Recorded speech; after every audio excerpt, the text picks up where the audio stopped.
Today we are here to make Mongolian beef.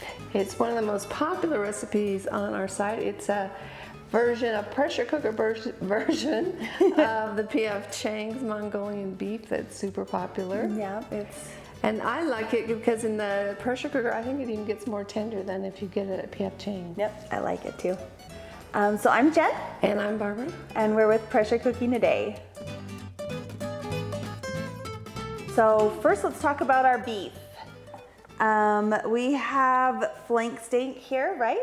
Right, and I had the butcher cut it for us into 1/4-inch strips just because it's super easy. I had no idea until I went to the grocery store with Mom that the butcher would do that for you. What I had been doing is putting it in the freezer for like 30 minutes and then cutting a cold slab of beef, which is good, but the butcher is way easier. So, and they didn't charge extra for it. No, our butcher at Harmon's is great. He just will do slicing like that for free. Yep. And the flank steak was pretty expensive, I think. Yeah, it used to be cheap. Yeah, it used to be a really cheap cut, but now it's more expensive. Mm-hmm. I like it for this recipe because it's a little more lean, but it still cooks up really nice and tender and flavorful. But if you don't want to spend that, you can use a top round or a bottom round. We have over 400 comments on this recipe, and they've used basically any cut of beef. Like even venison. Like it's wild to hear what you guys do with our recipes. We love it so much. So season the beef, right? Yeah. This is the best opportunity to have to sear in that salt and pepper. And then we've got our Instant Pot. It's already hot. We preheated it. And now we're just going to add a tablespoon of oil. Notice how that oil ran to the sides. It is hot. So I just picked it up to swirl it around since the pot is domed. And then we add the beef, but we don't crowd the pot.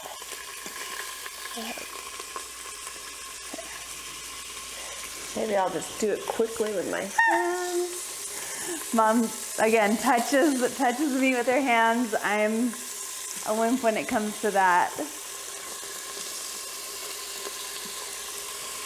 So we really like the extra flavor that browning the beef adds, but it's not a must. If you're in a hurry to get this recipe on the table, you can skip the browning.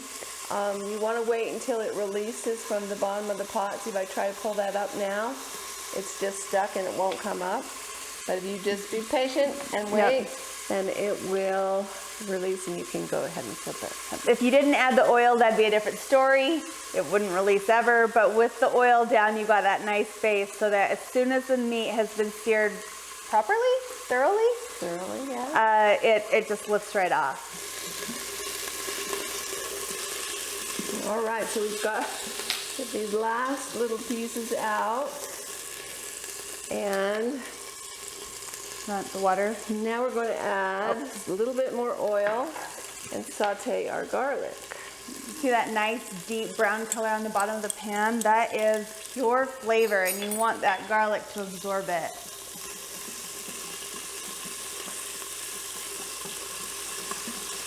Garlic cooks pretty quickly, which is why we've got our liquids ready to go, because if you wait just a little too long, that lovely brownness will turn to burning. So go ahead and add the water, and we'll deglaze the bottom of the pot, which just simply means you're going to scrape up all that flavor that you created when you were browning your beef.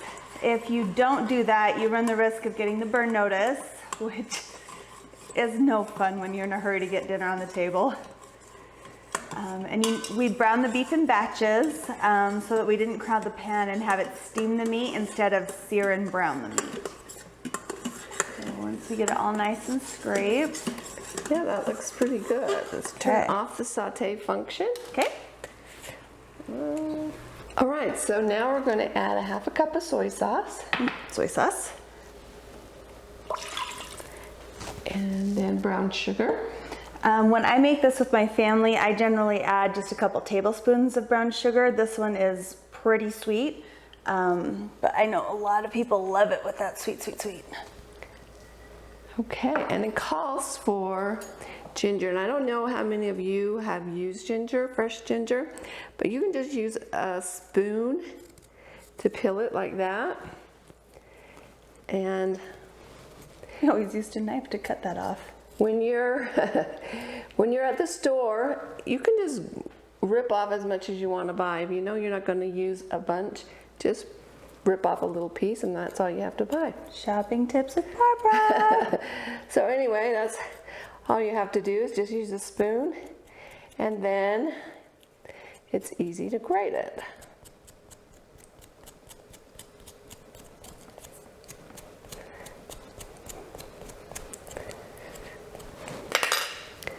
So you just use a little grater, and we only want half a teaspoon, so you could measure it out if you wanted, but I'll just call that good. When I do it, we often will use just regular ground ginger and just use a little teeny tiny bit, because fresh ginger to ground ginger, like, you need more fresh than ground. So just a teeny bit of ground ginger. Right, so we're gonna go ahead and add our beef back in.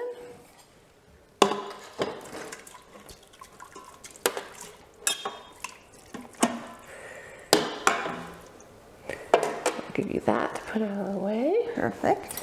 And then you just want to nestle it down in that flavorful broth that we just created. And it's important to make sure that it's in a nice flat layer instead of one big clump of beef, because when it's a clump, it cooks like it's one big piece. And you don't want that. You want each of these little 1/4-inch slices to cook individually. Perfect. So we're going to lock the lid in place and set a 12-minute cook time. Pressure cook. 12 minutes.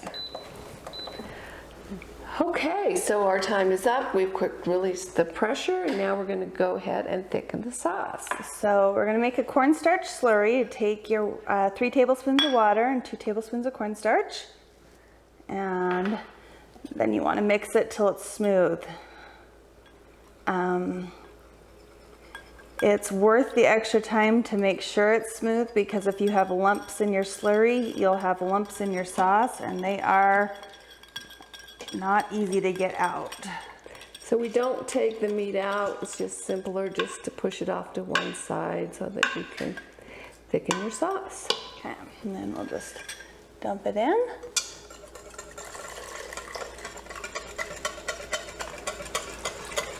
All right. Great. Now I'm going to turn on the saute function. Okay, so I turned on the saute function. Now we're just going to bring it to a boil so it can thicken. Cornstarch needs to reach a specific temperature right around boiling point in order to actually thicken. Otherwise it doesn't do its magic. And you can almost watch it happen when it gets to that point. It's like thicker. Okay, so now you can see that the sauce has come to a boil and it's thickened.